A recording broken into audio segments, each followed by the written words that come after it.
Dybala! He is something else. Di Lorenzo, and still Di Lorenzo! The captain brings the house down. Partenopea champions once again, but the 33-year wait will now officially come to an end.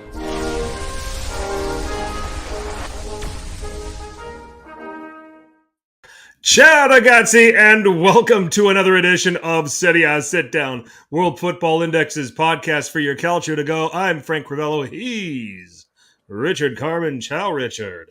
Ciao, Frank. It was a crazy weekend of calcio, and we're here on a Sunday, so not a Tuesday. Yeah, we're here on a Sunday. We thought, maybe get this out of the way for the week. Last week heading into Christmas, and I'm sure there's shopping you still have to do. There's chores you still have. I still have things like that. So I agree, Mike Lacey. Fuck the Steelers. I'm so pissed off. Dude, I've been watching. That's my favorite NFL team. I've been watching them since I was 5 years old, and I can't remember the last time I turned off a Steeler game. Like literally, I think right around the beginning of the third quarter. Welcome to my world. I got so fed up. Fly Eagles fly. They're not flying too much right now. So they're actually playing people and getting their asses handed to them. But it's what it is. It's NFL. I had one person say it, and he just says it right on the. There's no energy left per se. F the Titans. Why bother? I'm with you there, Brian. I feel your pain, Brian. I'm a Commanders fan. I know the feeling. Yeah. So, well, Eric, if the Steelers got to play the Giants twice a year and the Commanders twice a year, and no disrespect, Richard, they would be not 7-7, maybe 9-5, 10-4. So, who knows? Anyway. Vincent shut off the Roma game at the 80th. We're all just shutting off games now. To hell with all of it. The team of the weekend. Why do we put ourselves through the aggravation? We're fans, damn it. That's right. That's because we're fans. And do you believe this? There's Milan fans still pissed off after they won 3-0 against Monza today. Like, this guy didn't play. Why did he? No, Pioli didn't do this. No, you know what? They just won 3-0 and they're in third place in Serie A, and they just picked up points off of Juve, and we're gonna poke holes in a 3-0 performance that might have been one of Milan's best of the season. I just get a life, you guys. My God. Oh my God. Or go support someone else. My goodness. The sad thing is I think every fan base has the same issues. So, they just want to be miserable, and they just want to pick fights with people, And they never want to pick a fight in person. They just want to do it behind a keyboard. Yeah, keyboard warriors, eh? Keyboard warriors, exactly. It doesn't make any sense. How are you, by the way? I'm doing well. It's a good weekend. A lot of good calcio. I watched a lot of football just in general. I mean, I feel like I was watching 24/7 football from Friday to now. So, it's been a good weekend for sure. Yeah, it has, definitely. If you win a game 3-0, there should be nothing to complain about. That's my thoughts exactly. So could have been 4-0, could have been 5-0. No, I'm just kidding. Yeah, yeah. It's just like there's just an insufferable collection of pricks that are a part of Milan Twitter that I wish weren't a part of Milan Twitter. That I wish would go support somebody else, but they're it's what it is. There was a Raf and Raf rant. I would love to hear the Matteo and Frank rant. Just about Milan Twitter. Anyway, I digress. Benetti's having a field day with those guys. I know. So as well he should. It's great. He went on that Pioli's fault campaign of tweets or quotes or whatever. Oh my gosh, yeah. So, oh my goodness. So we are congregating here on a Sunday. Like I said, we're I think just to keep the families happy and with activities leading up to Christmas and certainly plenty of responsibilities, we figured we'd knock it out tonight. We're going to wrap up what we saw in the group stages from all of the Serie A teams in Europe, and guess what? All 7 teams still in European competitions to one degree or another. So we'll break down what we saw with everything going on there. We'll talk about the draws coming up tomorrow morning, Monday morning. We're recording on Sunday night. The Champions, all the draws are going on. The Champions League draw. We will learn who Inter, Lazio, and Napoli all play. And then we will understand Roma and Milan's playoff round opponent in the Europa League. They're in opposite pots, but they cannot draw each other. The confederation rules still exist in the early knockout stages. I think they go away after when you get to the last 8. Is what I believe is going on there. So possible Redbird derby in the Europa League. Yeah, Toulouse and Milan could be a thing. We'll see if that happens. Yeah.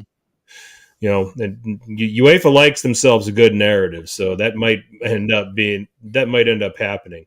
Those balls, the Toulouse and the Milan balls, might weigh a little bit more than all the other ones. You know, they've got a funny way of making that work. So we'll see what happens there. We'll break down everything that happened in Matchweek 16. A couple of big games that we just got finished enjoying. Inter winning 2-0 at Lazio.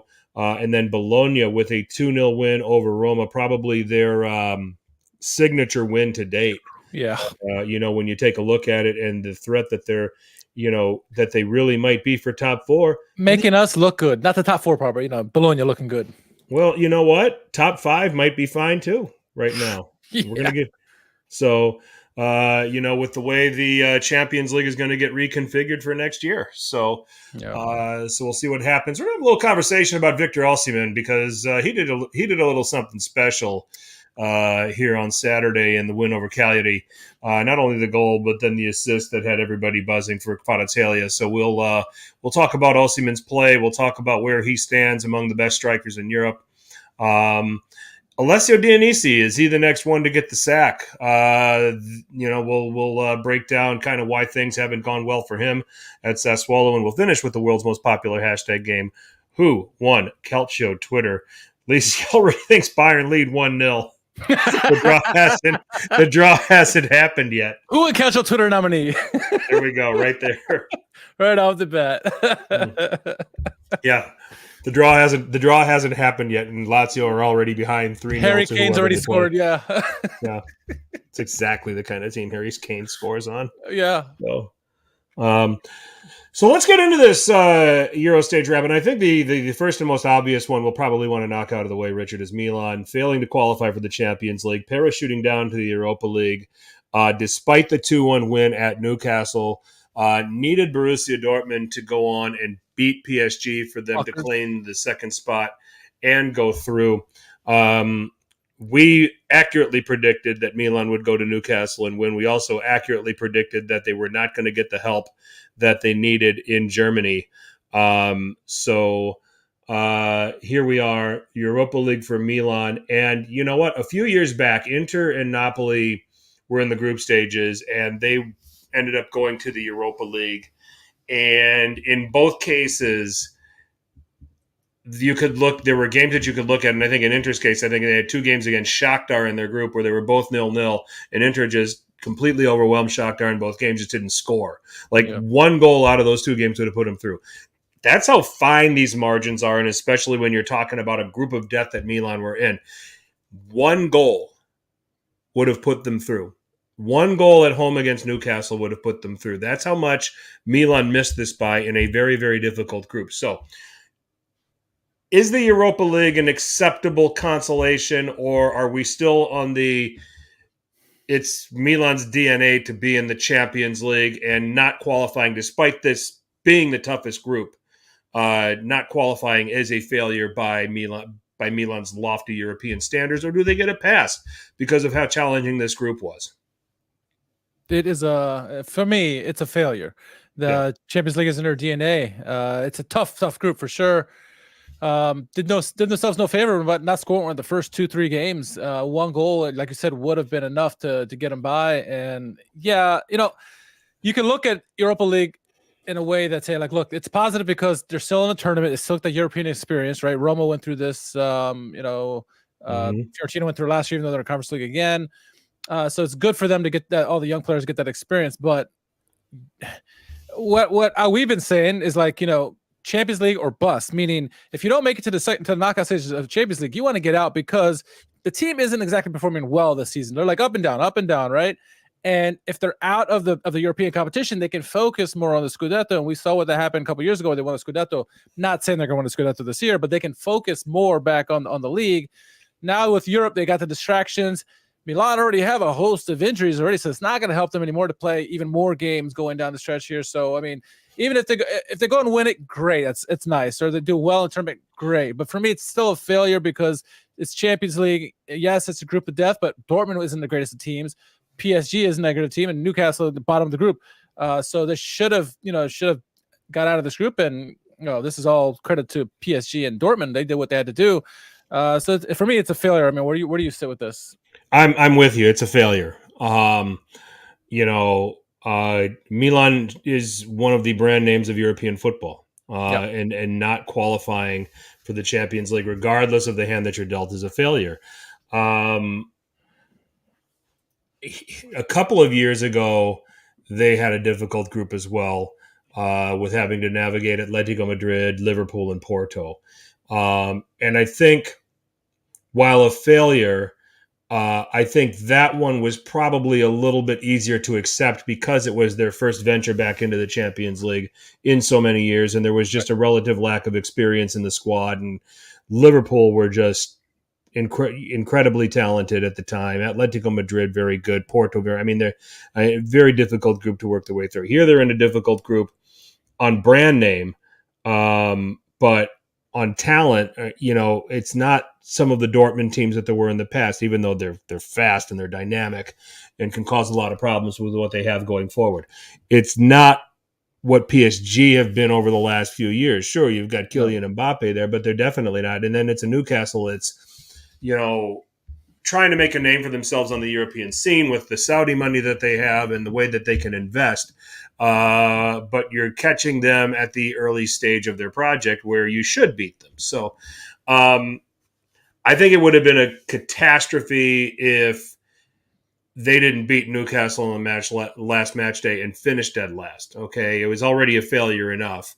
But at the end of the day, there's still European football. There's some consolation here. And to the comment that was said earlier, it's there is a silver lining here. The win boosts Serie A's overall profile on the continent, and the win over Newcastle also. Still secured European football for Milan. Okay, it's not the big contest, but it's a chance for more games on the European stage. Because let's face it, the Europa League has become a step up in quality. Ever since they've dangled that carrot of the team that wins this thing is a seeded team in the Champions League next year. Yep. They've created the incentives. But to win that game and make it a little bit easier, Eric's point, that win has gone a long way in helping Serie A be in a position to secure 5 Champions League places next year over England, who's going to have 4. Yeah. Okay. Wins like that and moments like that are very, very important. So yes, failure, but there are some silver linings to it.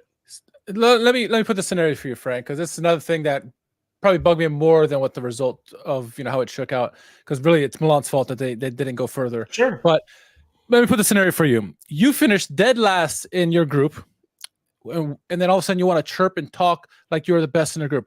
In what right mind, or maybe it's not a right mind, are Newcastle fans at right now where they think they're the best team in this group and they should have won, and they were saying they could win Ligue 1, they could win Serie A. Like, who the fuck are you to think that you can't even beat this group with a soft Dortmund, a soft PSG, and a soft Milan, and you're gonna say you're better than all these leagues? Get the hell out of here! You cannot chirp when you finish dead last in a group. I am sorry.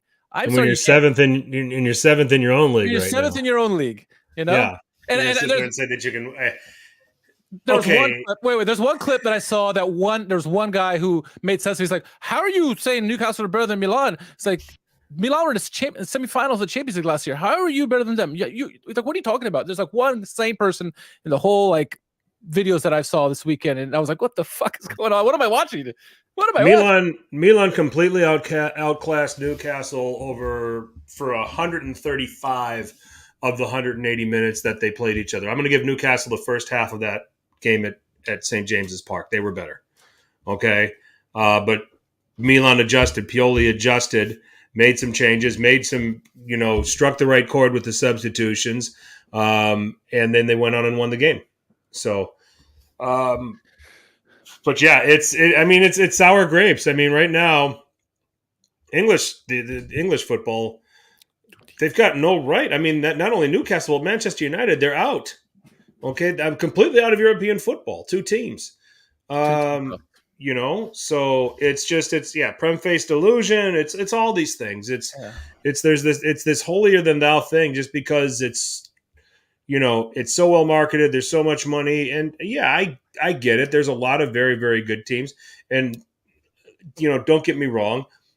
Newcastle would do well in Serie A. They would do well in Bundesliga. They would do well in Liga. But to say that they would win all 3 when they haven't even won their own league in God knows how long. Yeah, exactly. And then finish 4th to these 3 teams from these leagues that they claim they can win. It's delusional. And if they were in any of those leagues, they wouldn't have the money that they have now. So they definitely would not be one of those leagues. Yep. But hey, 3 Serie A teams did qualify out of the knockout groups. Yep. Napoli, Inter, and Lazio, like you mentioned, all second place, but hey, they move out all together. So good for Serie A to have those 3 teams. We kind of figured that, well, at least 2 of them, Inter and Napoli, were going to go through. Lazio, above expectations, did well despite the loss this Thursday.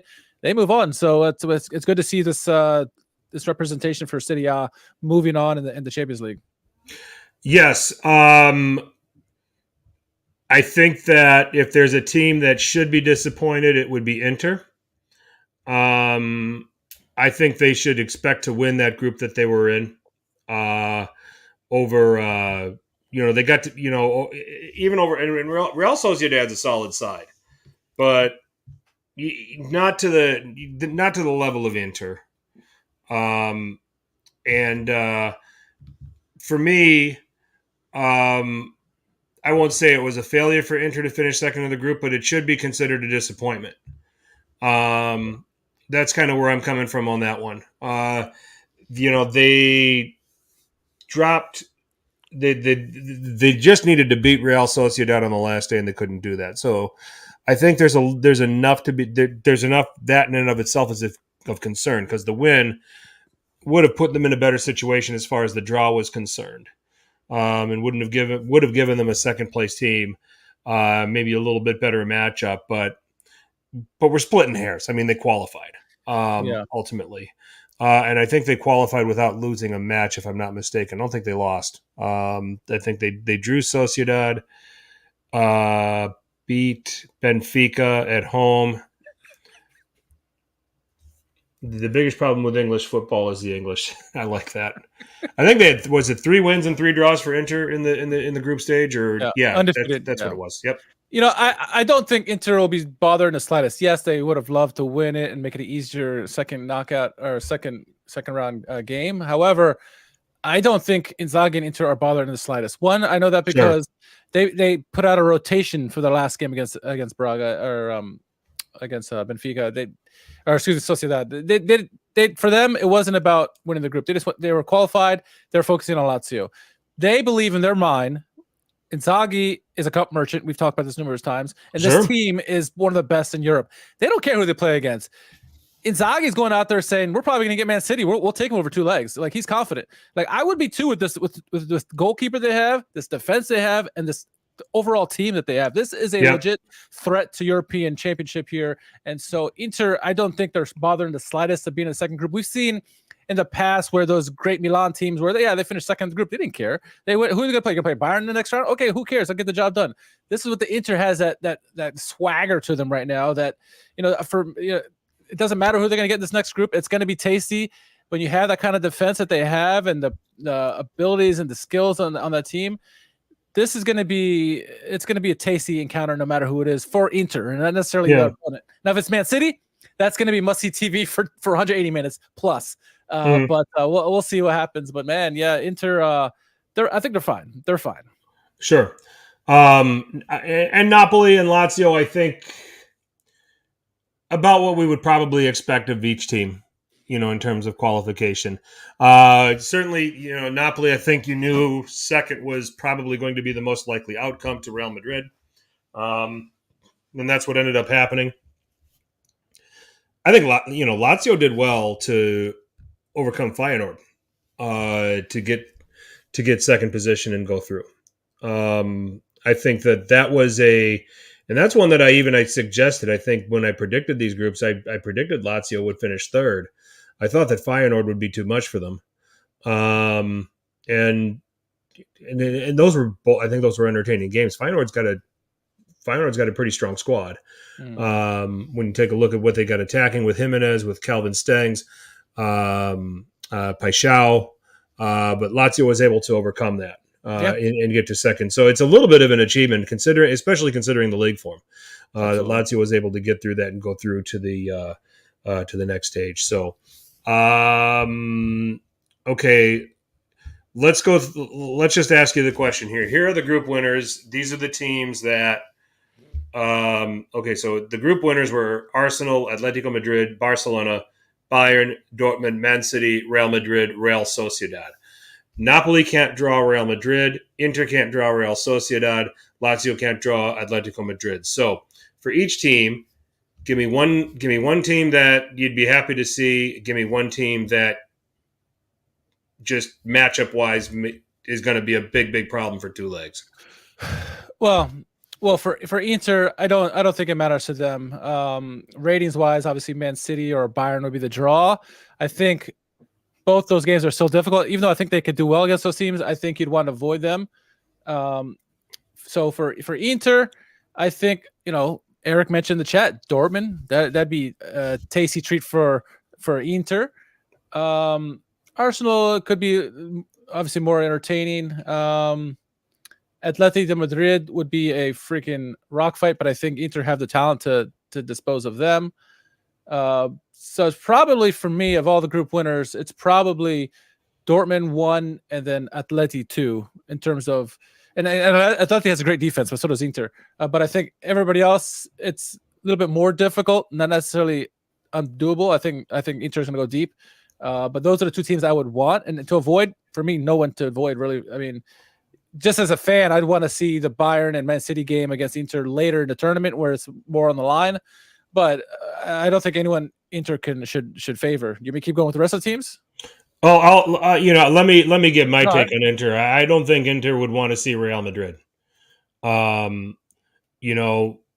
way that Ancelotti's got that team lined up, that's fair, I think can cause problems for Inter. I think that the two up front, Vinicius Jr. and Rodrigo, just can completely unbalance that back three.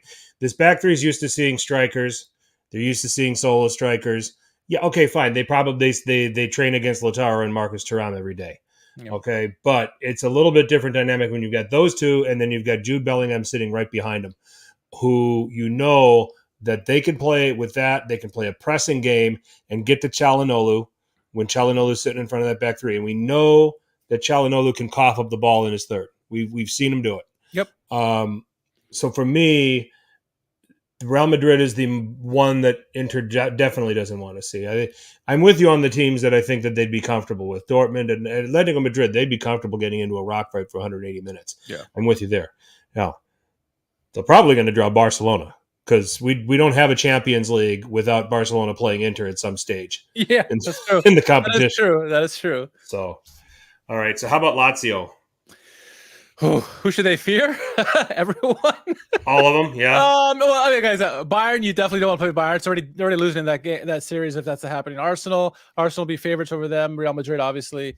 Sociedad would be the best, I think, for them. Atleti, no, they can't play Atleti. Dortmund, I actually think Dortmund would, with their pace, would cause panic for Lazio. I don't like saying that, but I think that's the case. Certainly City and Barcelona. Yeah, I think Sociedad, if you're Lazio, that's what you want to get. Not necessarily going to it's probably going to go to another team, but if I were Lazio, I'd hope, for them, Sociedad, and that's not going to be an easy game. Sociedad, a tough game. You saw what they did over their group stages. So, but I think that's the a team that lesser quality gives Lazio a chance, their fighting chance, and if they do find a way to get out of that group, out of that two-legged affair, it would give them more confidence going into that next round. But I mean, out of anybody else, I think you're looking at major underdogs for Lazio. I don't know. Yeah. I can't see a team here that Lazio is going to look forward to playing. That's the big problem. I think, overall matchup wise, Lisi already alluded to it. I think Bayern would be the worst matchup for them out of all of these. If we're going to pick somebody. So, I also think Arsenal is a huge problem for Lazio. Yep. I think that the wingers that Arsenal can come up with Saka and with Martinelli against the fullbacks, which I think is still a position of weakness for Lazio, I think that's a problem. And maybe Sociedad, I think they'd be comfortable playing them. So how about Napoli? Ooh, so Napoli's trickier because I think if this was last year, you would say Napoli against almost anybody, really. I mean, maybe the top teams, but this is not the same Napoli last year. Obviously, they still have Osimhen and Kvaratskhelia, but if you look at some of the group winners, Bayern, I think that's a difficult game for them. Honestly, I do. Arsenal would be an entertaining game, I think. Yes, between the two, that'd be for the fans' perspective, probably one of the best games you could have. Real Madrid, they can't obviously play. Sociedad, I think they would love to have Sociedad if that was possible. Atleti, I don't know about Atleti because I think defensively, of the two teams, Atleti are much better defensively than our Napoli, and so I think they could shut down the two big stars there, or really the attack, which it's hard to do, right? It's a good attack, but they shut them down. They go the opposite way, and you guys got like Griezmann and Morata going after you. That's a difficult ask for that defense, honestly. Dortmund would be an entertaining game, probably almost as entertaining as an Arsenal game, just because it'd be fast paced, lots of chances created. But those are probably the two teams I don't like them. Barcelona, potentially, definitely not Man City. So you don't think Napoli would want to see Man City? No, because from a revenue standpoint, yes, but I don't like them against this Man City team. The only Italian team I like is against Man City is Inter. My only concern with Napoli is defensively. I think they're all over the place. I think there's problems. Yeah. That said, Man City to me, I don't think they have a defender in their ranks that can deal with Osimhen. I'm looking at some of these other teams' defenses. I can probably say the same thing about Arsenal. Not many people have the defenders for Osimhen. Fair. But then I look at the matchup going the other way, and you can certainly spot some problems. The center backs for Napoli are not equipped to deal with Erling Haaland. Erling Haaland will be back. Some of these I think Dortmund probably is the team Napoli would want to see out of all of these. And then I think the teams they would probably want to avoid, teams that a Man City with a strong striker, a Barcelona if Lewandowski can ever get his legs under him. Yeah. I think those are the teams that probably give Napoli fits, at this stage. So, but I think Dortmund is a matchup that Napoli could be quite comfortable with. So yeah, and I think Vince is correct. I think any team that goes up against Napoli are not going to be excited about it because it's a pretty good attack from the midfield upwards. It is a very dangerous attack, and so you have to have a very good defense to handle that. And then, like I said, Atleti would be a nightmare for Napoli just because they can soak up all that pressure well. And then counter, and then I don't think Napoli can do as well because we've seen Di Lorenzo's getting beat in Serie A by guys left and right every game. It seems like, and Rahmani got torched by Lovumbo this weekend. So that's what frightens me is the counter-attacking ability of a team like Atleti that they could do. But yeah, for the most part, if their defense isn't top notch, I'd be afraid of Napoli if you're any other European team. With you there. It'll be interesting. You're giving too much credit to Napoli. That's from a Napoli fan. Exactly. Europa League, Atalanta are already automatically going to the round of 16 by way of winning their group over Sporting Lisbon. Roma is a seeded team for the playoff round. Milan is an unseeded team, but they cannot draw each other again because of the you can't play a team from your own country, in these earlier knockout stages. So Roma could possibly play any of Benfica, Braga, Feyenoord, Galatasaray, Lens, Shakhtar Donetsk, or Young Boys. I mean, I think it would probably be safe to say Young Boys is the team that they would probably hope to draw. And Lens, yeah, for sure. Wow. Lens to an extent, and then I'd probably even lump Shakhtar Donetsk into that conversation. They've been good this year, though. I don't know. They got 9 points in their group this year. They had a decent performance, all on the road, obviously. Galatasaray are going to have plenty of players that are going to know how to play Roma and know how to navigate their way playing against a Serie A opponent. Yeah, don't forget about Oli Cardi there. Yep. Icardi, Mertens, among others. Torreira's got a little bit of Serie A experience, obviously. Ayhan. Is Ayhan there? Yeah, he's there now. I think he is. So, so they've got some guys that have played in Serie A. And if Benfica decides that they want to give a shit about playing in Europe, they're going to be a dangerous out in this competition. They finally woke up and started playing well in the group stage. It was in the group that they were in with Inter, but it was just way too late. Yeah. But they've got some players. Rafa Silva, Angel Di Maria, Arsenal is decent. I'm leaving someone out. But I'll remember it after this podcast. That's how it works. The saving grace for Roma in this tournament is there's no Bodo Glimt and no Bologna. Fair. Very fair. I think Feyenoord could, I've spoken highly about Feyenoord, and I think that they would give Roma some trouble too. That's probably a team they don't want to see. So, yeah.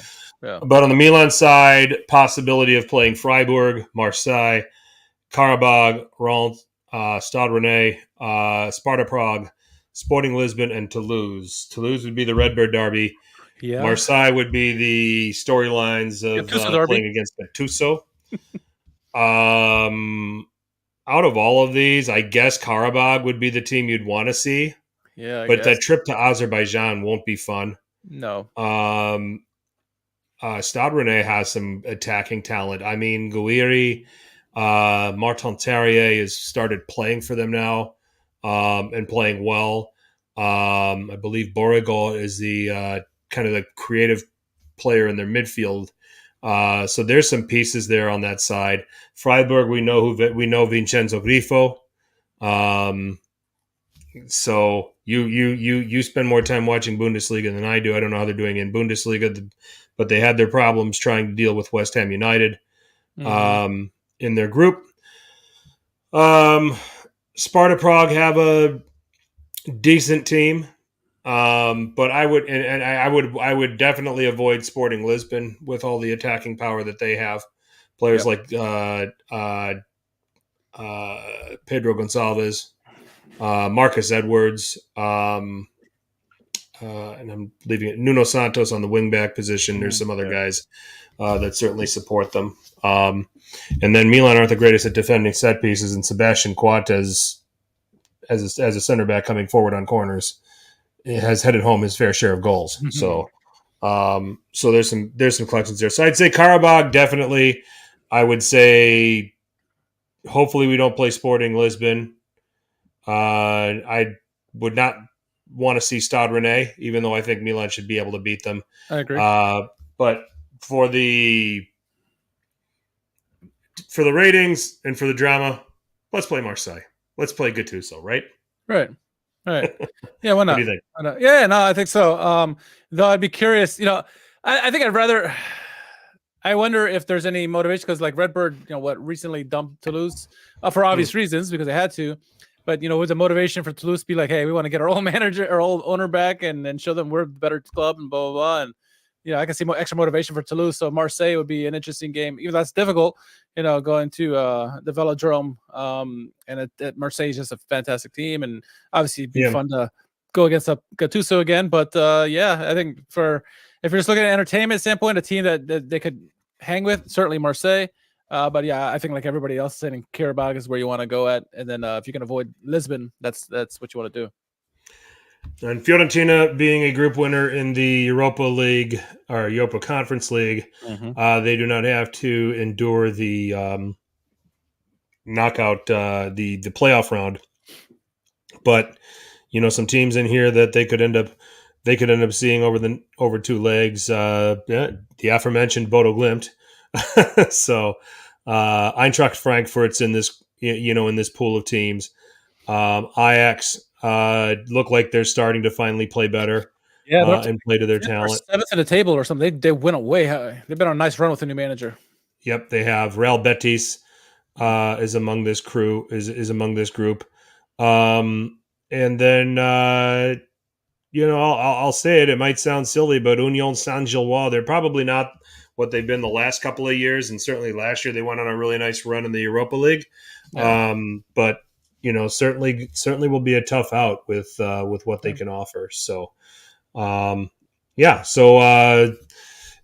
excited to have all 7 Serie A teams still in all the competitions. It's more than we can say for the English teams who seem to think they can come and win Serie A when they've got 2 teams that are already bounced from Europe altogether out of all the teams they have. So, that's a wrap on what's going on in Europe.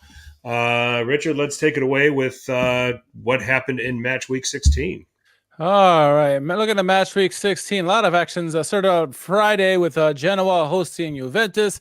Goal scoring started early in the 28th minute. Chiesa goes down in the box. Correct call. Keeper got a piece of him. He steps up for the penalty, scores a goal, 1-0 there. Looks like Juve is going to sit away and walk away with this, but this is an entertaining game. Genoa came to play in this one. Obviously, being at home helps. But Goodmanson, the guy who's been on form this year for Genoa, comes through just after halftime, the 40th minute, 1-1 the team. This is an entertaining game. 1-1, they share the spoils there. Moving on to Saturday, Lecce hosting Frosinone. What an entertaining game, this one. You had to watch this game from the beginning to start watching the goals because Banda with a nice play to get the Piccoli. Piccoli scores in the 11th minute. Then we had a call for a penalty that was checked by VAR, said no penalty. A couple minutes later, another check for a penalty. This time it was a penalty. Kyle George would step up, take the penalty, score the goal in the 33rd minute. That'd be 1-1 going to halftime, and then game looked like it was going to end up for a draw.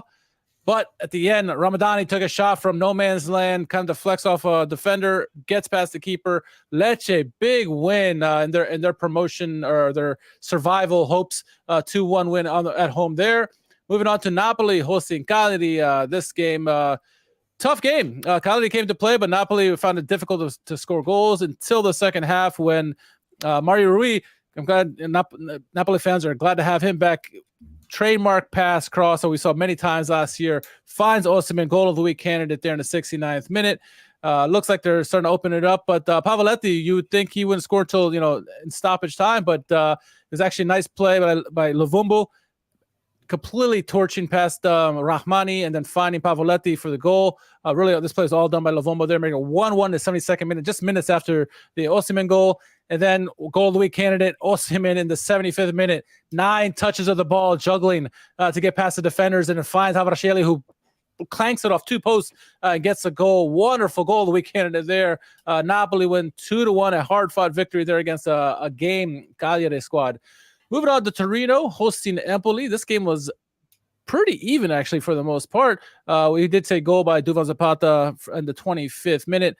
But both teams, pretty much doing a good job of canceling each other out. I was really surprised. Thought Torino would have a lot more in this, but fairly even game. A little bit of a snooze fest for me. I did pass out this game. I had to go back and watch the rest of it. It wasn't the most entertaining game. But then moving on to Sunday, Milan hosting Monza, the Berlusconi derby. Goal scoring starting the 3rd minute. Goal of the week candidate Tiani Reinders going through everybody, slaloming, gets a nice goal there. Moving on to there's an injury. Pobega gets injured, comes off in the 38th minute or something to that effect, early in the first half. Giancarlo Simic comes in. Leao does Leao things, finds Simic for the goal. He gets his goal, back-to-back games for him, scores a goal in the 41st minute, 2-0 at halftime. Then we would see another goal of the week candidate in the 76th minute, a wonderful team goal by Milan, finished off by Okafor, 3-0 Milan won against Monza. Monza did make it interesting when Churia came on the game, kind of turned the game for Monza, but Milan stuck through this.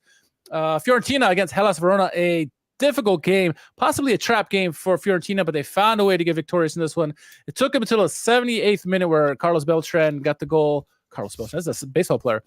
Beltran gets the goal in the 78th minute. 1-0. A very game Hellas Verona team that nearly could have stole points in this one. Fiorentina walk away there. Entertaining game this morning. Udinese hosting Sassuolo. It looked like Dionisi was going to lose his job by halftime. Luca with a nice goal in the 36th minute. Then Pereira ends up getting a goal in the 55th minute. 2-0 at that point. Looked like they're going to walk away with this one. And then Payero says, hey, hold my beer. We need to make this more interesting game. He gets a straight red card for dangerous play. Good call, my opinion. Yep. Sassuolo, it was all Sassuolo in the box of Udinese from that point on. They got a penalty in the 75th minute. Correct call. Berardi steps up, scores a goal. 88th minute, another penalty, another legit penalty. He steps up again, scores a goal. 2-2. Sassuolo and Udinese draw the points there. Moving on to the two big games of the weekend. Bologna hosting Roma. Interesting game to see. We knew who's going to have the ball and who wasn't going to have the ball in this game, and Bologna looked very good with the ball. Nicola Muro scores in the 37th minute. Wonderful goal there. Make it 1-0 going to halftime, and then in the coming out of the second half, early goal by them ended up being called an own goal by Christensen, but Bologna really putting on the defensive clamps against Roma. 2-0 victory there. Everyone's talking about obviously Bologna winning, but also Renato Sanchez coming on at halftime, getting pulled 18 minutes later. That's also the other big theme of the story from Mourinho in this one. And then finally, the Derby della Fascista, Lazio hosting Internazionale. Interesting, entertaining game where Inter, it seemed Lazio did what they had to do. They obviously had a midweek game where they put most of their starters in that game, and they came out attacking. You're going to have to because with all your players, the potential of them getting tired in this game, they came out swinging, but Inter really weren't bothered by the attacks by Lazio. Their first chance that they get on goal, Inter, they scored. Lautaro Martinez, a terrible giveaway by Marusic that Lautaro ends up doing like ring around the rosy around the goalkeeper and scoring past him, 1-0. And then Thuram, another big game, another Marco Thuram goal. He scores a goal in the 66th minute. Inter win 2-0 quite comfortably against Lazio. We have a game tomorrow, Atalanta and Salernitana. But of the 9 games that were played this weekend, where would you like to start? Well, let's start with the big ones. And let's start with Bologna and Roma. No Rom, no win. That's kind of the new theme now for Roma. The 3 games he has not played in, Roma's lost all of them. But we will say this. Roma still created chances without him. Yeah.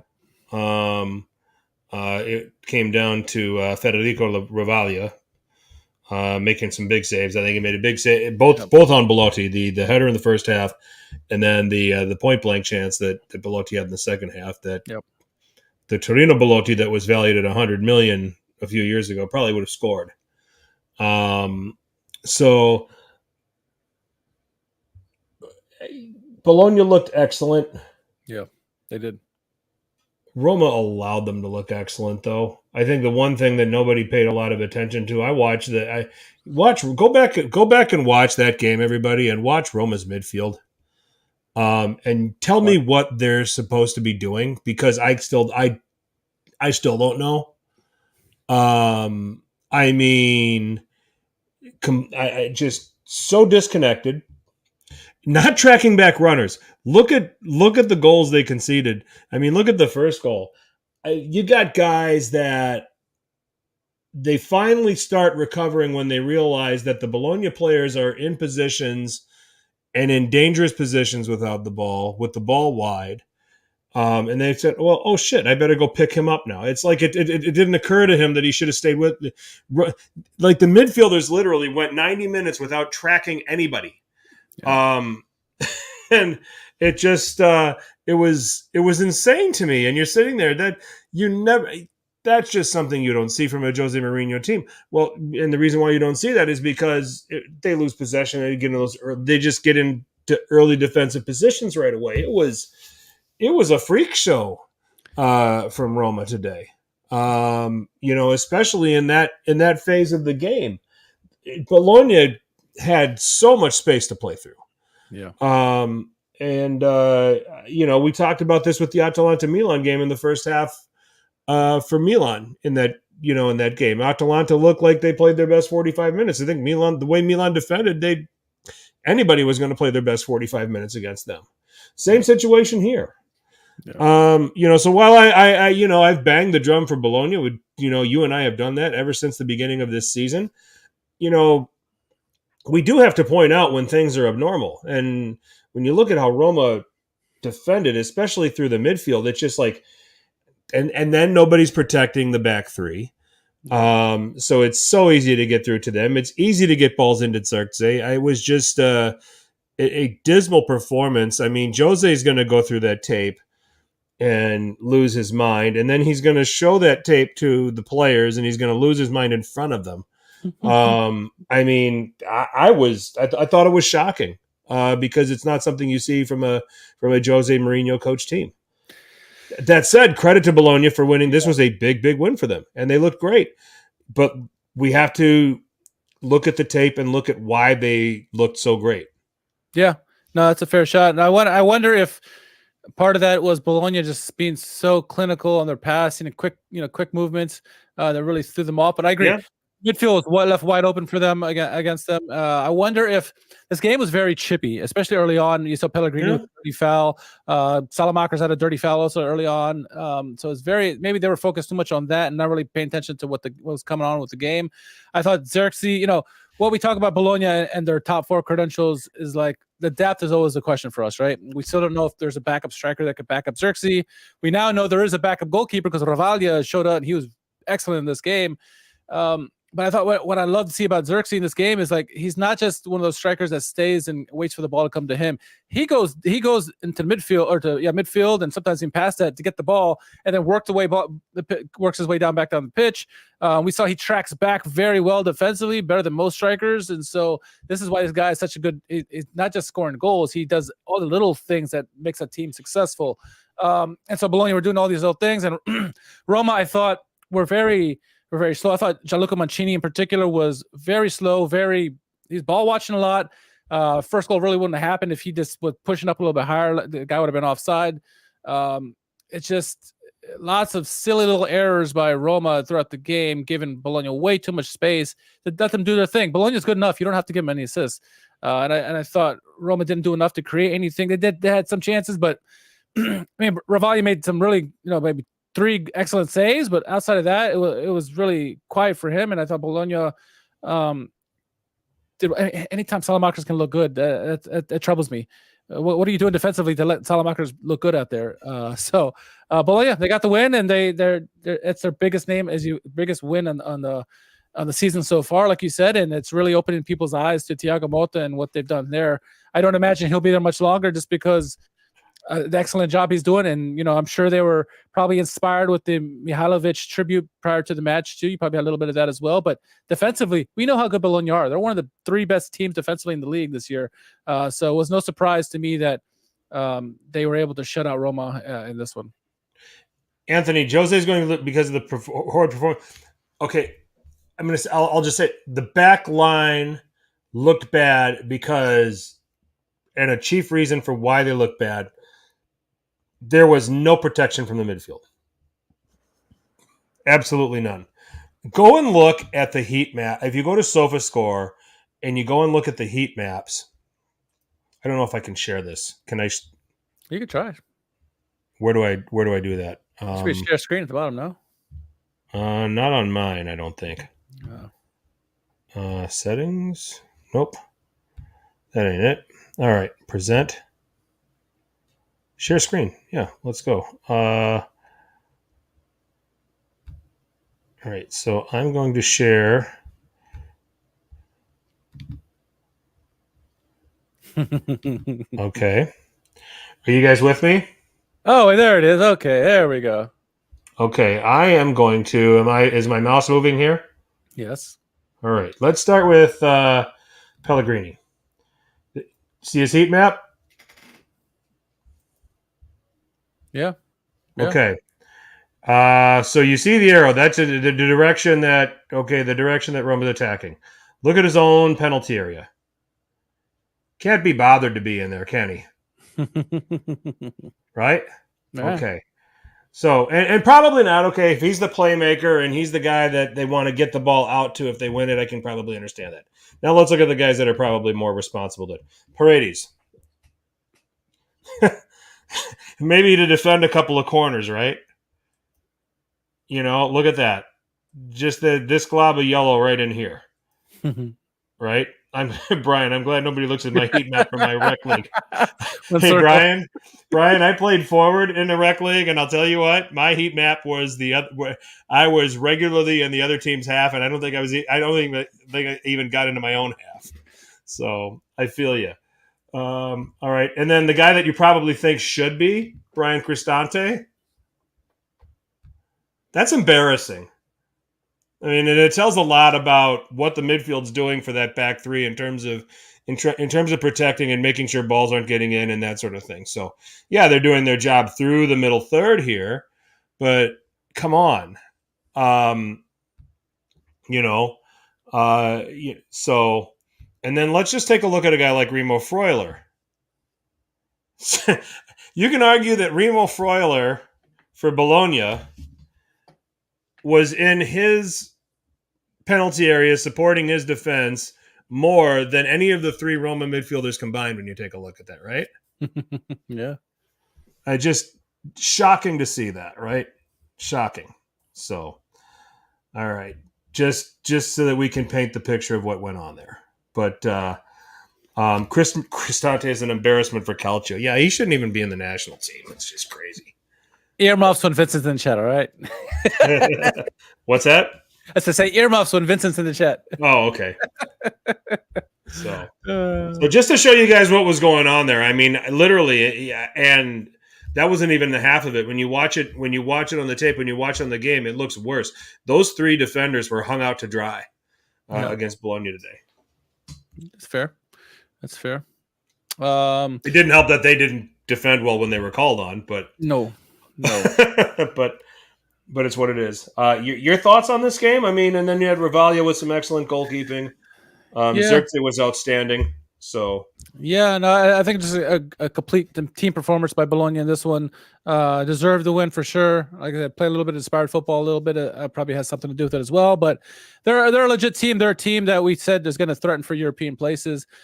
Are they going to hold on to the top four spot? I don't know. It's going to be a depth issue for me to still see if you have injuries, what's going to happen. But if they stay healthy, anything's possible, right? But this is a good team, and we've talked about it. They're going to be challenging for Europe this year, no doubt about it. Whether they can get it or not, we'll see. I mean, every team goes through a slump, and what happens when they hit theirs. But it's a good performance all the way around. They were given the ball. You knew they like to have the ball anyway, and so they found ways to get goals in this one, and so they got the victory. And I thought, like I said, Ravalia was the revelation for me in this game because I wasn't sure anyone could, if Skorupski was injured or out, what would happen to them. And Ravalia came in, he stepped in, he made some big saves. He did. He had, like I said, 3 big saves in this game, and I feel more confident in Bologna being a bona fide European contender with a backup like Ravalia there. Now, do they have someone that can fill the shoes of Xerxes if he's out or he's missing or injured or whatever? I don't know. That's to be determined. Every other position, they're pretty well covered, honestly. But striker position is really my big ass. But hey, a healthy Bologna can challenge anybody in this league, and we've seen them give hell to everybody they play this year so far. They've taken many points already from some of the big teams. Yeah, it's good, and they're doing it in exciting ways. So yep, exactly. It's not a Allegri ball. No, it isn't. Or Mourinho ball. So they would do well just to keep Thiago Motta for next year, which I don't think they're going to do. No. But we shall see. We shall see. Lazio and Inter. Lazio didn't win this game, obviously, but I saw some things that intrigued me that other teams might go ahead and try to do. Okay. Yeah. So when Napoli were beaten by Inter, you had Osimhen as a center forward.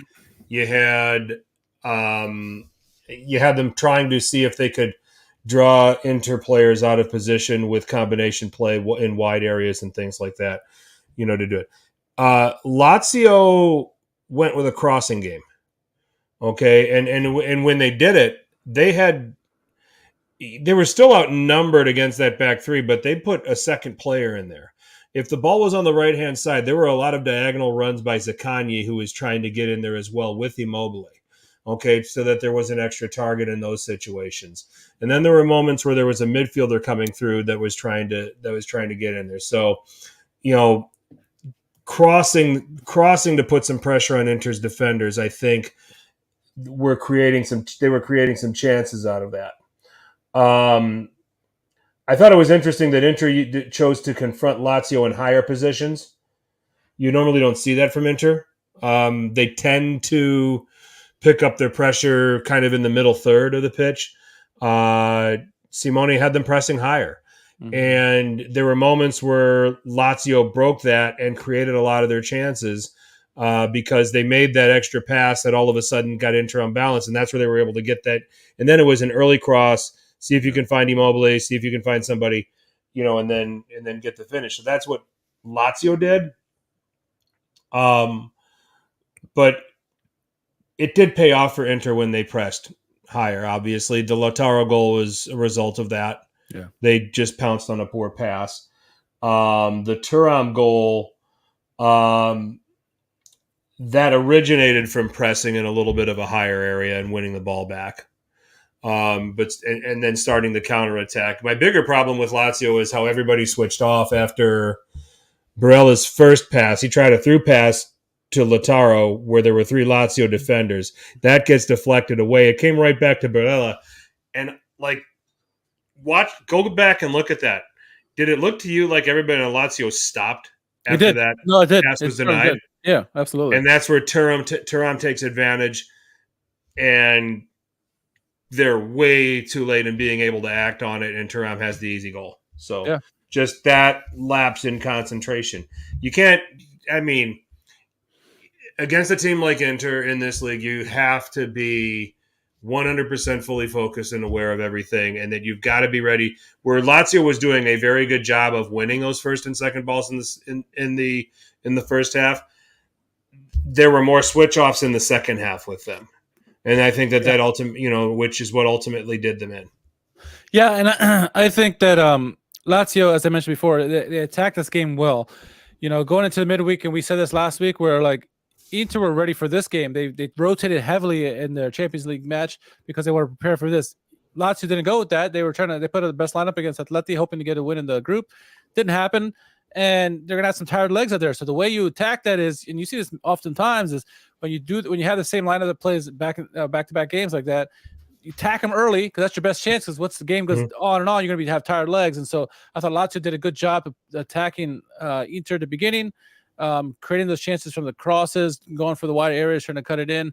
Had some opportunities that's not on target really, but I think on the same breath, Inter really weren't too bothered. They know what they are defensively. You saw the back five is a 5-3-2 in defensive formation, and they were really strong. Didn't really give up many dangerous plays, honestly. And Inter just waited for their moments and took their chances when they had it, and they counterattacked. This is what Inter love to do, and you saw it on that goal. They used the press to their advantage. Created obviously that first goal by Lautaro. Horrible pass by Maricic, but again, it's under pressure. Yeah, certain players cannot do well under pressure. We mentioned Çalhanoğlu before, but Maricic, there's plenty of players who don't do well when get a lot of guys pressing up high against them and cause a terrible turnover that Lautaro capitalized on. He's in form. He's going to put that away. And then Inter kept on it. Was it their best game by far? No. But what we've seen with this team, and many people have been echoing this comments on social media, is that this team is resilient and they have a champion's mentality. That a proof of we saw Napoli last year and any champion before is when the chips are stacked against them, they find ways to get the results when it matters. To get those 3 points, even when it's ugly, is what the champion does, and that's what Inter are doing right now. They're finding ways to win when they're not playing their best ball. It's okay game for Lazio overall, but I think Inter is just a standard Inter game. They weren't bothered defensively, and they took their chances. They were clinical. they had really 2-3 great chances and they put them away. So kudos to Inter and Inzaghi for this machine that they've built, and Thuram and Lautaro deserve all the praise in the world. The whole team does, but I mean these two guys in particular, because look what they've done against the biggest teams in the biggest games this year. Those two have scored in every game. Thuram has been a wonderful find for them. He's all of a sudden fitting like a glove early on in the season. They were like, is this gonna work? But like he's perfect complement for Lautaro. He really is. It's a different dynamic from Rom. What was it, Lululemon? What I call them, Rom and Lautaro back in the day. It's not quite the same dynamic, but it works just as well. So this is such a good team from back to front, and like Sommer, he doesn't have to be challenged. When he has to, he comes up. He's a good goalkeeper. So this is a really, really machine of a team that is Inter. They're like the Ivan Drago of Serie A. Oh, they're just finding ways to win. I mean, that's the mark of a champion. That's a mark of what they can do. They've gone 4 points. I mean, then they take advantage of Juventus splitting points against Genoa, drawing there. So that puts Inter 4 points clear. Juventus, this is a 2 points dropped or fair result to you? They're going to say it's a 2 points drop, but I think this was actually a fair result, because had it been just like Juve, all this pressure in the world, and then the one chance goes to Genoa and they put it away, but I thought Genoa were up for this game. I thought Ekuban had a really good game. Obviously Goodmanson with the clinical finish. That is a wonderful team goal that they had, but you saw the way Genoa was playing, quick passing. That's what was getting through Juventus. It wasn't trying to be methodical and slow. They were quick passing, and Juve, it threw them off their game, and so there's enough chances going both ways. They made it an even game, and I thought Genoa deserved points in this game. They certainly did. I thought Gilardino had the team ready. They really did, and obviously, being at home helps. That's a great crowd to play in front of. But Genoa, they look. If Genoa could play like that the rest of the season, they're staying up. It's just consistency. Can they do it? I don't know. They played up for Juventus, and they certainly give Juventus all the trouble they had. And so, I think that absolutely deserve points for Genoa. Yeah, I've credited Gilardino as being a guy that he went in with something early on in the season, and then was just giving up all sorts of goals, but then has shown the ability to make adjustments. Yeah. And a lot of his games are grinds. Okay, there's not going to be a lot of open scoring. You're not going to see 4-2, 4-3 like what went on in the beginning of the season. They're going to play a controlled game. They're going to manage their way through the 90 minutes. They're going to try to find a way to nick a goal and nick one more goal than you got, and that's how they're trying to do it. I think that one thing that's working for them is that he is getting a lot out of Ruslan Malinovsky now. Yeah. And Malinovsky was really going through a stretch prior to this where he leaves Atalanta for Marseille. That didn't work out. Now he's back here at Genoa and kind of, finding himself again. Yeah. Playing a more withdrawn role. I think he's just allowing him to play football. I mean, really, when you take a look at it. The one thing, because I'll point out, you've got Goodmanson that can handle all the dead ball stuff. Okay. And some of those responsibilities and things like that. And then Malinovsky can just go out and play his role. And look at this collection of players. Bedel's got a lot of experience, obviously leads the team. Frendrup is a guy that we should continue to keep an eye on, because I think he's turned in some pretty decent performances, since Genoa have been promoted. So certainly worth continuing to keep an eye on him, and they're solid. They're finding ways to get points, and they're finding ways to scrape and survive. And I think what's benefiting them is that I probably would take them over, for Verona for sure. Yeah. I would Salernitana for sure. Empoli, I think that, might be asking a little bit. but they just drew each other 1-1 a few weeks ago. Mm-hmm. So, and that was at the Marassi. I don't know how the return leg will be in Empoli, but I think I can find 3 teams that are worse than them right now. And it might be just the 3 teams that are at the bottom as we speak.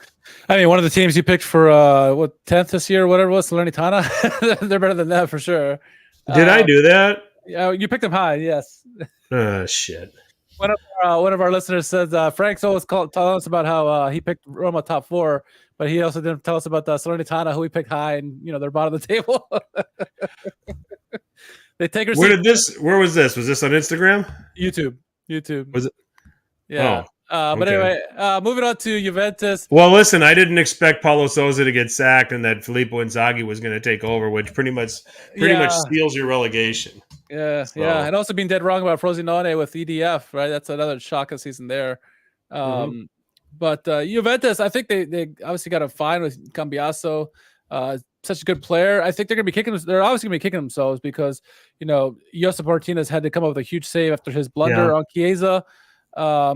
Chiesa was all over the place in this game. He set up Vlahovic for a nice play that Vlahovic missed. They missed their chances, and so obviously Juventus fans are going to be like, we should have had the 3 points, and I can see that. I think for sure Genoa deserve all the points, but this Juve team, they're going to need to be more clinical. They, like Inter, want to give up possession more so than not, but I think Genoa is like, no, you have the ball, man. You have the ball. See what you can do with it, and that kind of threw them off their game, really. Yeah, they were getting these chances, and Juve have a lot of talented players on the team, but that's not their MO. Their MO is to play on the counterattack and make a more defensive game and try to catch you and stuff like that. And Genoa wasn't having it. Genoa was like, no, we're gonna play defense. You do what you got to do. But good game overall. I thought obviously the center backs and Chesney, they're solid back there. But chances were created, and you saw some tempers getting flared up in this one. McKennie running his mouth at the referee. That's how he got his yellow card. You can't do that against Orsato. But overall, I think it's just Genoa deserve all the points in the world for this one. They came to play. They didn't shithouse their way to a victory, in my opinion. So good for them. Yep, agreed. I think the other game that we've talked enough about Milan, but man, to be able to bounce back. Well, I shouldn't say to be able to bounce back, but to be able to win in the fashion with which they did against Monza, coming off of the big win over Newcastle that ended up being a letdown, I think speaks a lot. Could have been a trap game. Game. Could have very easily been a trap game, but wasn't. So, so that puts Milan now on 32 points. Yep. You get Bologna with the win. Fiorentina just quietly right there. They win again.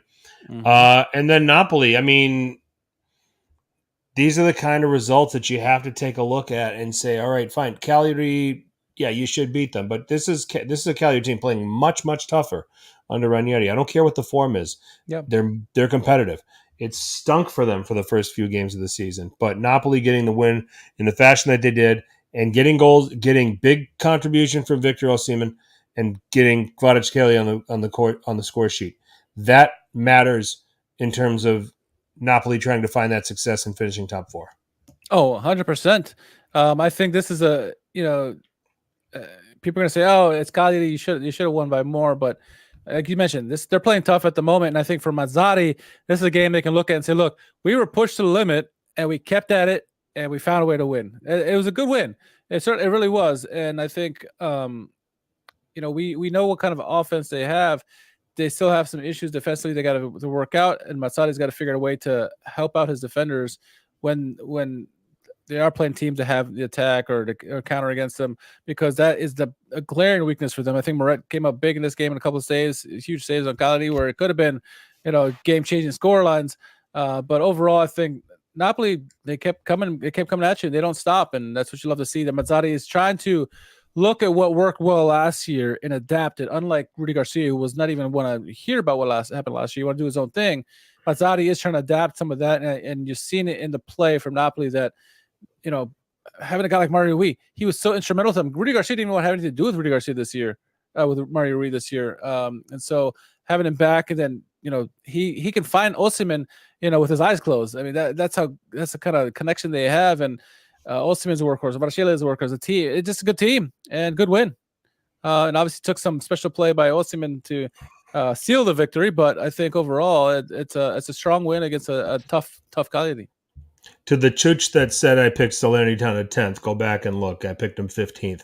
Maybe it was 15th. Maybe I just missaid it, but still, 15th. Still bottom of the table. I probably just said 12th or whatever. There's still time. They need to set. They'll need to sack people and get a manager that knows what he's doing. But anyway. I don't know. Yeah. Oh my goodness. If we get Atalanta tomorrow against Salernitana. A win here puts them ahead of Roma and in 7th on 26. Just making this whole situation tighter and tighter. They're gonna win, and mainly because Salernitana on these Monday night games with their profile, they're just dog shit when they play. So Atalanta can just probably throw their shirt on the pitch here tomorrow and win. Or one of them throwing their shirt on the pitch will be worth 2 goals. But I think it'll be something like 3-0. Atalanta will win. Okay, I'll give it 3-1. Kondreva howitzer or something that makes it interesting. But yeah, that should be a big victory for Atalanta. They're Jekyll and Hyde though too, so who knows? But I favor Atalanta in this one. It's the top 8 really is really close, and honestly, 3 through 8 is going to be a dogfight this year. It really is. Bologna is obviously throwing a gauntlet down, saying, "Hey, pay attention to us." Fiorentina as well, even though they had their trap game against Verona, they barely escaped with their lives in that one. This is going to be an interesting one. I think the top 2 are there's a class above everyone else. And it's going to be, everyone battling for the last 2 Champions League spots, which is no giveaway. And yes, Milan has a 4-point cushion at the moment, but they haven't been the most consistent team yet, right? And maybe this Newcastle game was the lightning rod that helps them go on a run. But for the time being, it is them with the rest of the pack trying to battle it out for those last 2 spots. So, okay, I think Milan are a tick ahead of all of these guys in the chasing pack. And I think that's reflected certainly in their points, but I just believe that. Mm-hmm. What works for them is that they're going to get Roma at home. They're going to get Napoli at home on the return legs. They're going to get Bologna at home too, and Atalanta. They get all of those teams at home for the return leg, and that is going to be important when you're factoring some of this stuff. I mean, Derby della Sud, Derby della Sole, next week, it's going to be interesting to see what we get from Napoli and Roma still. Again, we talked about Napoli, the first 2 tests failed against, Juve and Inter, but those are the 2 best teams in the league. Let's see how they do against Roma. All right. They should, it's going to be an interesting game. They will not defend like that again, like they did against Bologna, especially in that midfield. Yeah. Mourinho is going to sew that up before they play Napoli. I like Roma's defense better than Napoli's defense at the moment. And if you got a healthy Rom, I don't know what his status is, but some of the playmakers that they have on Roma's squad, this could be an interesting game for Napoli. Obviously, Napoli can attack, but what can Napoli's defense do against a good attack from Roma? Should be an interesting game for sure. So, I could put another twist in the top 4, the top 8, whatever you want to call it, battle here. So, okay. Goals of the week? Goals of the week. Let's see. I'm going to give a shout out to, or honorable mention to Terracciano. He made a double penalty save in the game against Hellas early in the game. Number 5, I'm going with Osimhen's header from Mario Rui. I thought it was a wonderful cross by Mario Rui, a classic cross by him. Number 4, I'm going Milan's team goal that finished off by Okafor. A wonderful play all the way around. I love team goals, and Giroud's pass is just beautiful. The whole play was beautiful, but what Giroud did was beautiful. Number 3, another team goal. I'm going Genoa and Goodmanson finishing it off. I thought Ekuban really did 2 fantastic plays on this segment. Started off the beautiful pirouette around 2 defenders, Finished it off with a nice juggling and header over to Goodmanson to put it away. Wonderful there. Number 2, I will go with Tiani Reinder's solo slalom through the defense. Really just a solo goal. Beautifully done by him. And number 1 for me, Osimhen with his marvelous 9 touches of juggling the ball and then finding Kvaratskhelia for the put away off the 2 posts. That's my number 1. Yeah. I just really love the Okafor team goal. That's my goal of the week. Mm-hmm.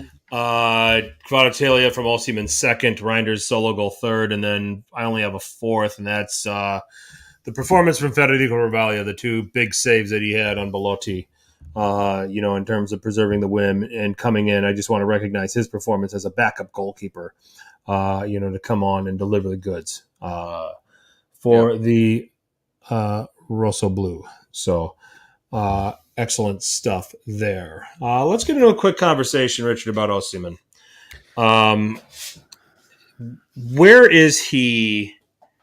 Is it time to talk about him the way people talk about Harry Kane, the way people talk about Robert Lewandowski? I think Erling Haaland has demonstrated that he's a class ahead of those, but some of that might be the product of the team that he gets to play on too. No. So maybe he stays in that conversation. Does Osimhen have a seat at this table now? I think he does. It's difficult too because Erling Haaland is world class. He absolutely is. It doesn't matter what team he's on. He finds a way to score goals. Lewandowski certainly was world class. He still is world class. Right. He's obviously getting up there in age, but he can still do it with the best of them. He's certainly at the table. Mbappe is another one, right? Whether you want to call him a striker or a winger. Vinny Jr., whether you want to call him a striker or a winger, they're all up there. But Osimhen has, we always say we want to see more from them before we call him world class. But Osimhen continues to do it every week, and with all the pressure of having to score for your team, with all the pressure of the defenders on you, he finds ways to get it done. You saw it's not just goals. He makes these runs. He had a beautiful. He set up Kvara last week against Juventus. Should have been a goal there by Kvara, but he did his Zaza impersonation there. Today or this weekend, the juggling the ball, which is not the first time he's done it. He's done it many times before. Juggles the ball, gets through the defenders, and then finds his teammate for the goal. He does everything. He's a 5-tool player. We talk about this in the States all the time, a 5-tool player. And I think Osimhen has it. He's super intelligent. He makes great runs. He knows how to finish. He's stronger than he looks. He looks like this small, tiny frame, but he's just as strong as anybody with the ball. So when you talk about the Harry Kanes of the world, the Haalands, he is at the table, in my opinion. Now, if I'm ranking them, 1 through 5 or whatever, I think for me, based on age and talent, Haaland's probably number 1. I'll probably go Mbappe 2, Kane 3, and then from there, I'm hard pressed to put Osimhen over Vinny Jr. and maybe Lewandowski and some of the others, just because he's got time on his side. He's such a raw talent, and depends on what team he goes to. He could. He's feasting at Napoli right now. If he could go to one of these big clubs and really feast even more so, whether it's a Barcelona or wherever. This guy could do it all. Or more likely, he's going to go to England, right? But if he gets in a good team there, he could do wonders for them. I think so. For me, he's at the table. He's one of the top 5 players in the world in terms of that position. Jude Bellingham is on a different position because he's more of a midfielder, right? So I wouldn't put him in that position, even though he's leading La Liga. But you're talking out and out striker. He's certainly the best in Serie A, and he's at the table for the best in the world. There's a couple guys, like I said, are ahead of him. But what are your thoughts? My biggest problem with Harry Kane is a lot of his goals just come against inferior competition. He basically won that Golden Boot back in 2018 because he got to play Tunisia and Panama. But then when the pressure got tight, the competition got better, he struggled. I think you can still make those comments about him, but man, when he scores them in bunches. Yeah. Robert Lewandowski has made a career out of scoring goals, obviously. Erling Haaland is just at an unbelievable, just unfathomable pace. Yeah. I think that Lewandowski still gets to be up there out of legacy, even though form-wise right now it's not been all that great. I know he's been fighting some injuries and trying to get his legs back and stuff like that. That has a little bit to do with it. But I agree with you. I think he's there. I put him among the 10 best strikers in the world. I don't know if I can get to 5 best just yet. I probably can come up with 5. I said Haaland, I said Lewandowski, I said Kane. Yeah. I think we can consider Mbappe a striker. That's 4. Yeah. Okay. He's one of the best in the world, though. Problem is there's a guy in the same league that I could make the argument is better than him. Lautaro Martinez. So, Fair. Here's my thing. We're talking about Osimhen, but we better talk about Lautaro Martinez while we're at it. Yeah, because he's leading this league in He's leading this league in goals. Was he third all time in Inter and most goals in a single season? Tied with Giuseppe Meazza, or did he overtake him now? Something like that. Yeah, 29 goals this calendar year. So yeah, he's up there for sure. Something like that. So I don't. I consider Vinny Jr. more of a winger. But there's he may be 5th.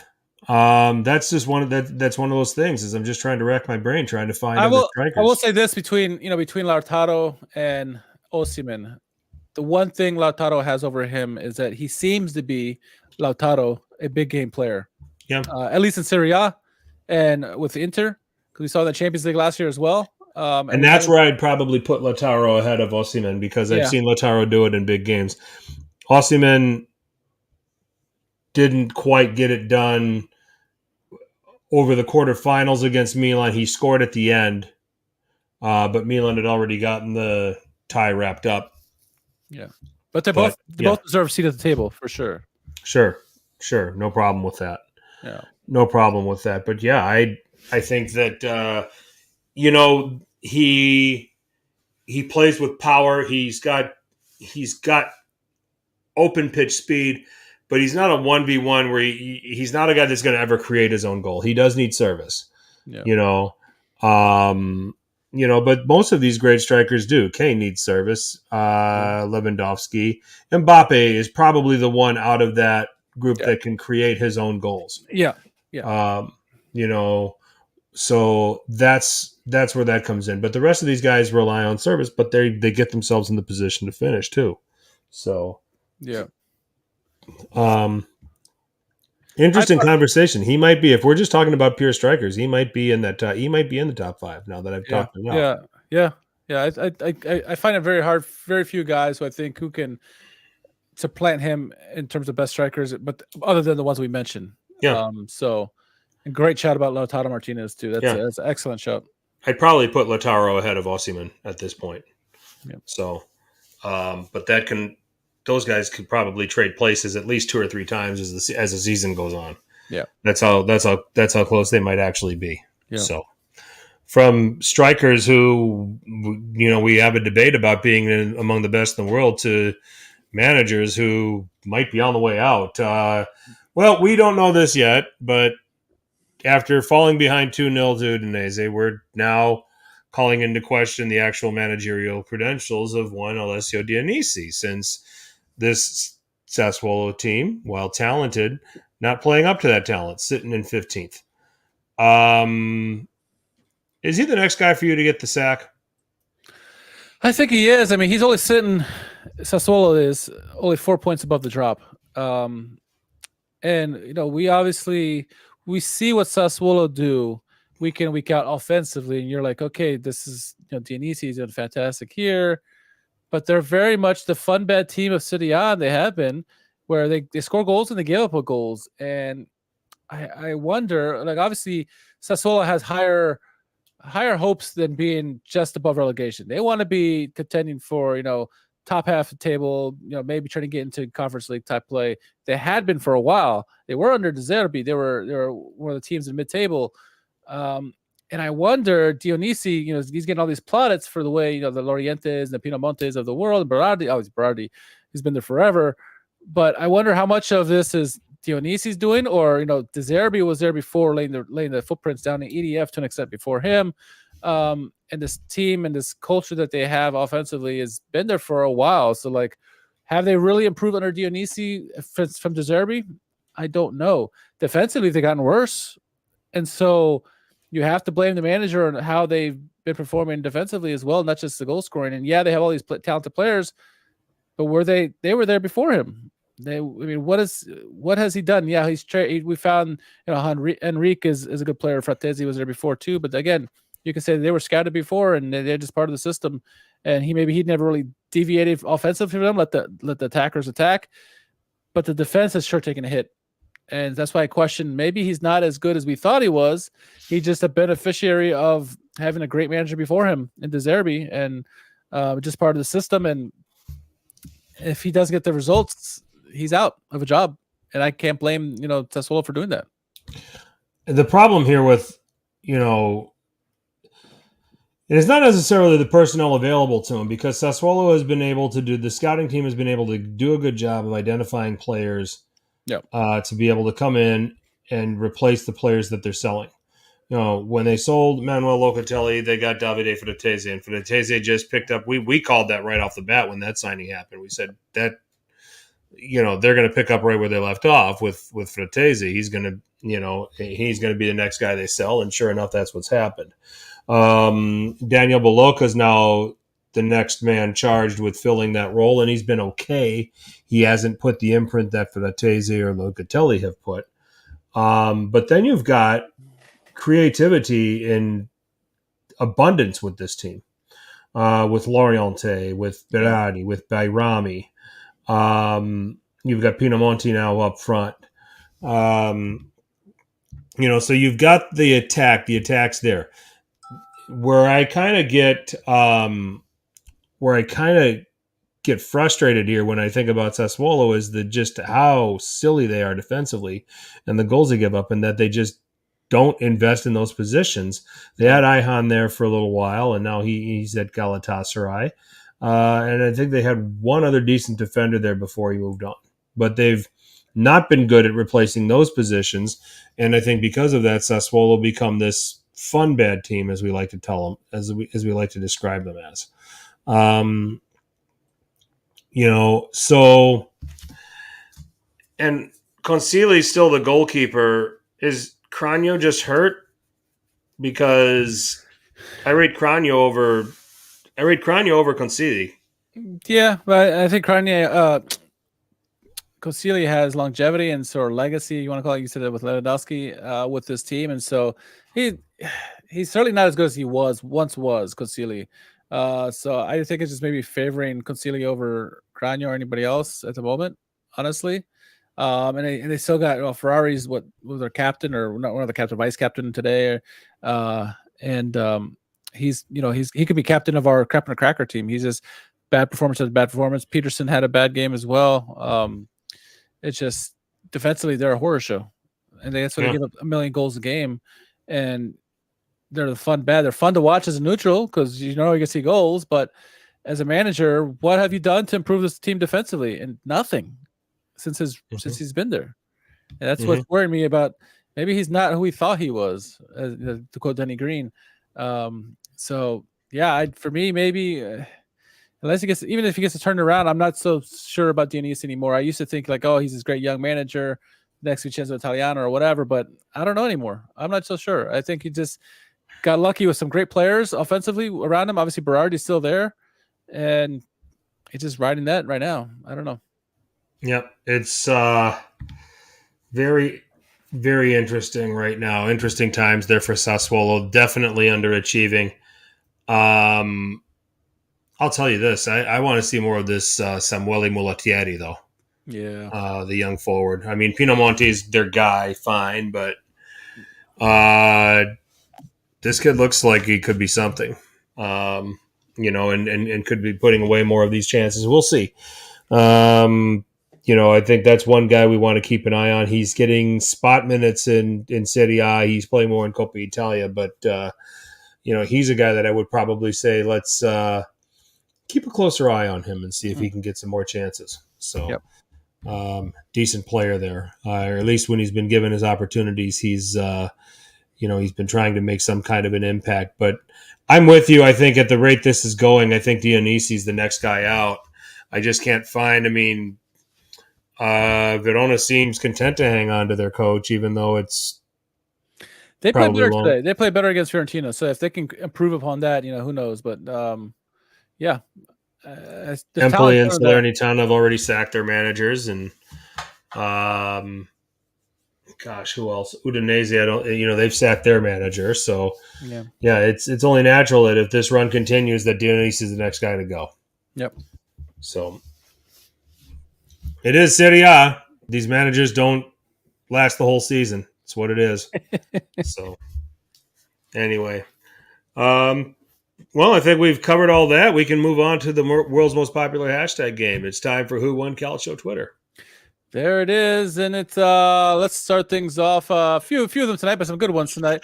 Start off with Paris Snitch. It's Leao in big games. Right, day to day, there was a lot of excitement when he entered the building tonight. Made the trip up to Oakland and wasn't going to play, and then he just disappeared on us for a while. Leao disappeared in big games, according to Paris. Kobe's in the building. The old Kobe Bryant hide and go seek there. At 50+ donor, Milan saying, "Oh well, at least we got an easy path in Europa League." Leverkusen, line and wait. Yeah, Leverkusen's good, man. They're if I'll tell you what, people, if I know we're a Serie A pod, but if you haven't seen Leverkusen play yet this season, you're missing out. So. Yeah, it's rumored that Xabi Alonso might go to Bayern next year, but what he's done over there at Leverkusen, it's fantastic. They really are a treat to watch. They obviously having guys like Boniface, who they brought from USG, Union Saint-Gilloise, but their whole team is just so good. Worth is another good player. They're just so talented away, and they could easily win Europa League. This team, how good they are.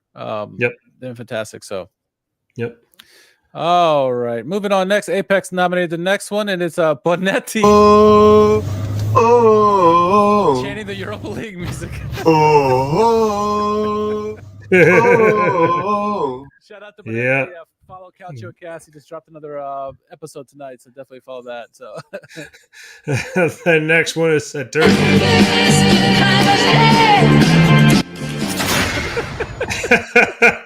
Serie A referees when any player complains against Inter. Oh, that's good. All right. Saturnion says Pioli getting praised for playing Simic when he actually chose to play Pobega instead. Great. And then finally, Victor Osimhen.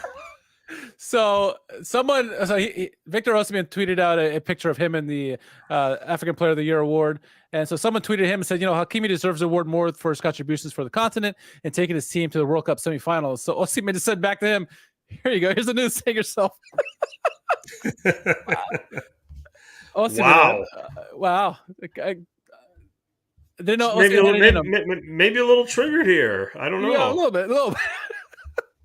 Oh, gotta love that guy. That's a fight. He's not only a fighter on the pitch, also off the pitch. Gotta love it.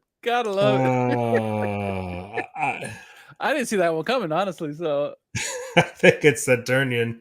The referees when any player complains against Inter. I want to know where this is from, because that's a hilarious video. Yeah, it is. But so true too. Serie A referees and playing against Inter. All right, Saturnian 13, you're the winner. He's a multiple-time winner too. Yeah. So, so I will go ahead and dub him the winner. Yes, Brian, you're right. He did. It's just Interisti being Interisti, right? All right. From there, we'll give a shout out to Calcio with Reno Z. He was with us last week on the podcast. Go follow his podcast for sure. Follow him on Instagram. Great follow there. And like I just mentioned, we just talked about Bonetti. Go follow Calcio Cast. It dropped an episode tonight with his wife. So definitely worth following. Obviously, following. You should follow him. If you're not following him right now, what's wrong with you? Go follow him. Go follow him. But yeah, ready for the. There's actually no Christmas break for us for Serie A, huh? It's like we're gonna have to work. We're gonna have to work next Tuesday night and the following Tuesday after New Year's because there's gonna be games on the weekends, and they're not giving us a winter break. They're trying to compete with the English League or something. What's going on here? I don't know. I think maybe they're trying to catch up with the calendar and get things back to normal finally after COVID and maybe and whatnot, and try to be done at a certain time so that national teams can train and go do the Euros. That's the only thing I can speculate. So yeah. Anyway, that's fair. The chat's amazing as always. Thank you guys. Yeah. For your comments, for your banter. Appreciate y'all coming in. And hanging out with us here on a Sunday night. Hanging us. I'm still in that Osimhen thing. The runner-up right there. Yeah. So, well, I think that's a good spot to put a bow on this edition of Serie A Sit Down. We have our own channel on Apple Podcasts and SoundCloud. We're on Stitcher, Spotify, iHeartRadio, wherever there's podcasts. There's Serie A Sit Down. At Serie A Sit Down on Twitter, Instagram. You can check us out there. Drop some comments. We're also available on Facebook if need be. If you are watching us here on the YouTube channel for the first time, you click on that subscribe button. So this way you know when, and especially the notification bell, so you know when we're going to go on the air. But most importantly, drop a like because that helps us out a lot. So please do all of those things for us. We will be back, I believe, next Tuesday night, Richard? I think so. 26th? Okay. I think so. All right, so this is my time to wish all of you listeners a very Merry Christmas. Hope that you have the opportunity to enjoy some time with family. You'll get to enjoy a little calcio in the couple of days leading up to it. Hope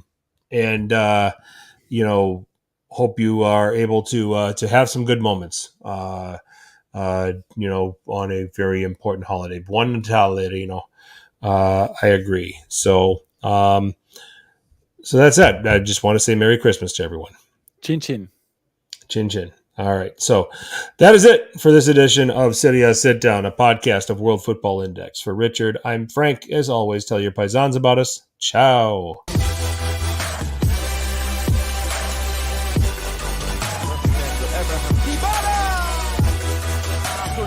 Mette in mezzo la caccia di Lorenzo e il Napoli è passato.